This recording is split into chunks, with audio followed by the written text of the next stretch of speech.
Bonjour à tous. Aujourd'hui, on va s'attaquer à un sujet qui, je pense, va parler à beaucoup de monde.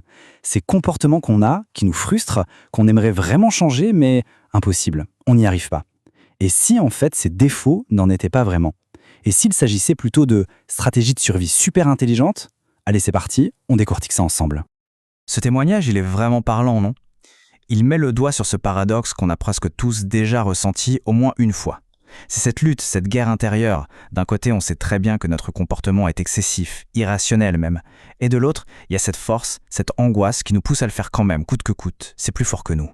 Du coup, ça nous amène à la grande question, mais pourquoi? Pourquoi est-ce qu'on continue encore et encore à avoir des comportements qui nous posent problème, qui nous font du mal, alors même qu'on en est parfaitement conscient?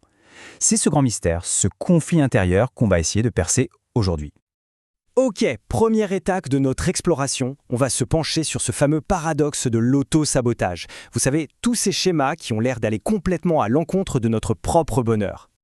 Franchement, qui ne s'est jamais senti coincé dans un truc comme ça? Je parle de la complaisance, cette incapacité chronique à dire non, ou alors le perfectionnisme, le besoin que tout soit absolument parfait. On sait très bien que ça nous crève, que ça nous freine, et pourtant, impossible de changer de disque. C'est comme s'il y avait une partie de nous qui refusait de lâcher l'affaire, et on passe notre temps à se battre contre elle. Bon, et si tout ce qu'on vient de dire était basé sur une mauvaise lecture du problème? Si on essayait de changer complètement d'angle de vue? C'est ce qu'on va faire maintenant. On va arrêter de voir ça comme des problèmes, des pathologies, pour les voir comme des stratégies. Et là, regardez bien, c'est un changement de perspective qui est radical. D'un côté, on a l'approche traditionnelle, classique, votre perfectionnisme vous fait souffrir, il faut s'en débarrasser, le corriger, point. De l'autre côté, une approche complètement différente qui demande « Ok, ce perfectionnisme, il a sûrement servi à quelque chose un jour, il vous a protégé, essayons de comprendre comment il pourrait évoluer aujourd'hui. » Vous voyez, on ne cherche plus à éradiquer un ennemi, mais à comprendre l'histoire d'un vieil allié. Alors, voilà le concept clé. La défense adaptative. C'est quoi? Eh bien, imaginez une stratégie de survie super intelligente. La meilleure solution qu'on a trouvée à un moment T pour gérer une situation hyper compliquée. Le truc, c'est que cette stratégie, elle est restée. Le logiciel, si vous le voulez, n'a jamais été mis à jour. Alors il continue de tourner en boucle, sauf que le contexte, lui, a radicalement changé. Ce qui était une solution est devenu un problème. Et cette nouvelle façon de voir les choses, elle est au cœur d'une approche qui s'appelle Integria. C'est une méthode qui pioche dans différentes thérapies pour nous inviter à faire exactement ça, arrêter de voir nos symptômes comme des ennemis à abattre et commencer à les écouter comme des messagers. Des messagers qui nous racontent une histoire, notre histoire. Alors maintenant, on va vraiment plonger au cœur du sujet. Comment est-ce qu'un comportement qui nous pourrit la vie aujourd'hui a bien pu être intelligent? C'est toute la question de l'intelligence de nos défenses. C'est une idée vraiment puissante quand on y pense. Prenez un enfant qui, pour échapper à la colère d'un parent, apprend à se faire tout petit, invisible. À ce moment-là, c'est une stratégie de survie absolument brillante. Le drame, c'est quand cet enfant devient un adulte de 40 ans qui, en pleine réunion de travail, continue de se faire invisible, alors qu'il n'y a plus aucun danger. La stratégie est encore là, mais elle est complètement décalée par rapport à la réalité. Pour que ce soit encore plus concret, prenons un cas clinique. Un patient, appelons-le T, 42 ans. Il souffre de TOC, des rituels obsessionnels qui lui gâchent la vie. Mais quand on creuse un peu, on découvre que tout ça a démarré quand il avait 8 ans, dans une maison où régnait une insécurité totale. Regardez cette chronologie, elle est éclairante. À 8 ans, l'environnement est menaçant, imprévisible. Alors que fait le petit garçon? Il crée des rituels, il vérifie, il range. C'est sa façon de créer un tout petit îlot de contrôle dans un océan de chaos. Et à ce moment-là, ça marche, ça l'aide à gérer une angoisse qui sinon serait insupportable. Avance rapide, il a 42 ans, sa vie est stable, sécure. Mais les rituels, eux, sont toujours là. Sauf que maintenant, au lieu de le rassurer, il le plonge dans la détresse. La stratégie est devenue un fardeau. Et voilà un autre exemple super courant, la complaisance. Ce qu'on appelle souvent le people pleasing. Cette manie de toujours dire oui, de faire passer les besoins des autres avant les siens. Quelle est la fonction de survie derrière ça? Eh bien, c'est la quête de sécurité affective. Imaginez un enfant qui a compris très tôt que l'amour de ses parents n'était pas garanti. Pour lui, être sage, ne jamais faire de vagues, ce n'était pas juste pour être gentil. C'était une question de survie émotionnelle pour ne pas risquer le rejet. Bon, c'est bien beau de comprendre d'où ça vient, mais concrètement, on en fait quoi de ces vieilles stratégies? La réponse est peut-être surprenante. On ne les combat pas. On négocie. Et ça, c'est vraiment le point le plus important.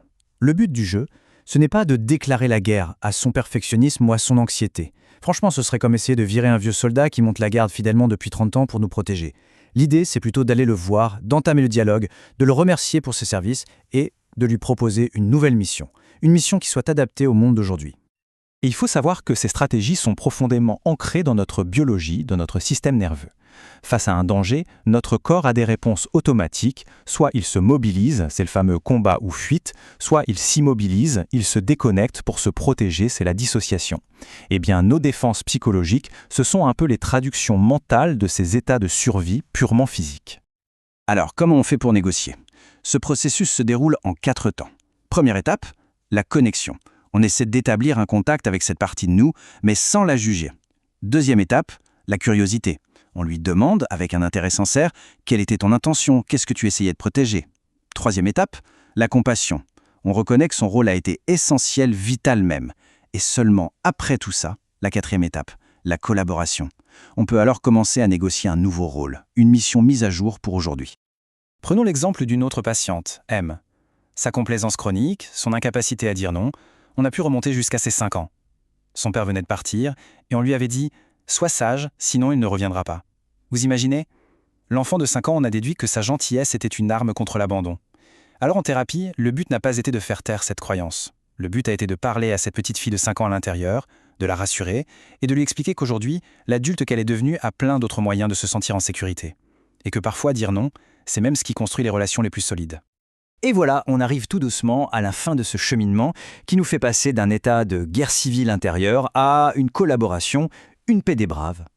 Donc pour résumer, le changement le plus profond, c'est de cesser de voir ces parties de nous comme des bugs, des erreurs, des ennemis. Non, ce sont d'anciens protecteurs, des alliés qui ont juste besoin d'une bonne mise à jour.